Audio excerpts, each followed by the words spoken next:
Hello friends, কেমন আছো সবাই? সবাইকে নতুন একটি ভিডিওতে স্বাগত। আজ আমাদের বাড়িতে ধান্য পূর্ণিমার পুজো, তাই দেখো ভাই স্কুলে যাওয়ার আগে এখানে একটা গর্ত করছে। এখানে কলা গাছ আর একটা পুকুর হবে। আমি ফুল দূর্বা এগুলি তুলে নিয়ে এসেছি।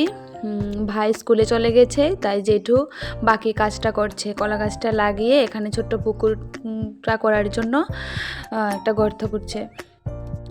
আর মা বাকি সব পুজোর আয়োজন করছে, নৈবেদ্য নিয়ে এগুলি করছে। এই ধান্য পূর্ণিমা পুজোটা মা লক্ষ্মীরই পুজো।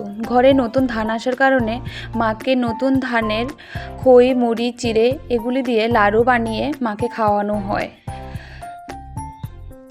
দেখো মেজমা পুজোর ঘট বসিয়ে নিল। আমি যে পুকুরটার কথা বলেছিলাম, এই পুকুরটার মধ্যে একটা কচুরি পানা, সিঁদুর, জল, দুধ এগুলি দিয়ে সাজানো হয়। আর এখানে দেখো যে মা নৈবেদ্যগুলি সাজিয়ে দিচ্ছে। ঠাকুরমশাই চলে এসেছে, এখন পুজো শুরু হবে।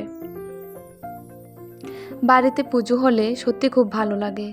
ছোটোখাটো করে পুজো হোক বা বড় করে পুজো হোক, পুজো মানেই খুব ভালো লাগে, আনন্দ হয়।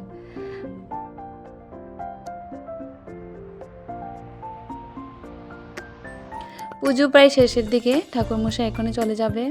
আগে জানো তো ঠাকুমার নিজের মুখে পাঁচালিটা পড়তো, একটা গল্পর মতো করে পাঁচালিটা বলতো। তো ঠাকুমা এখন খুবই অসুস্থ, তাই মেজমা পাঁচালিটা পড়ে নিচ্ছে।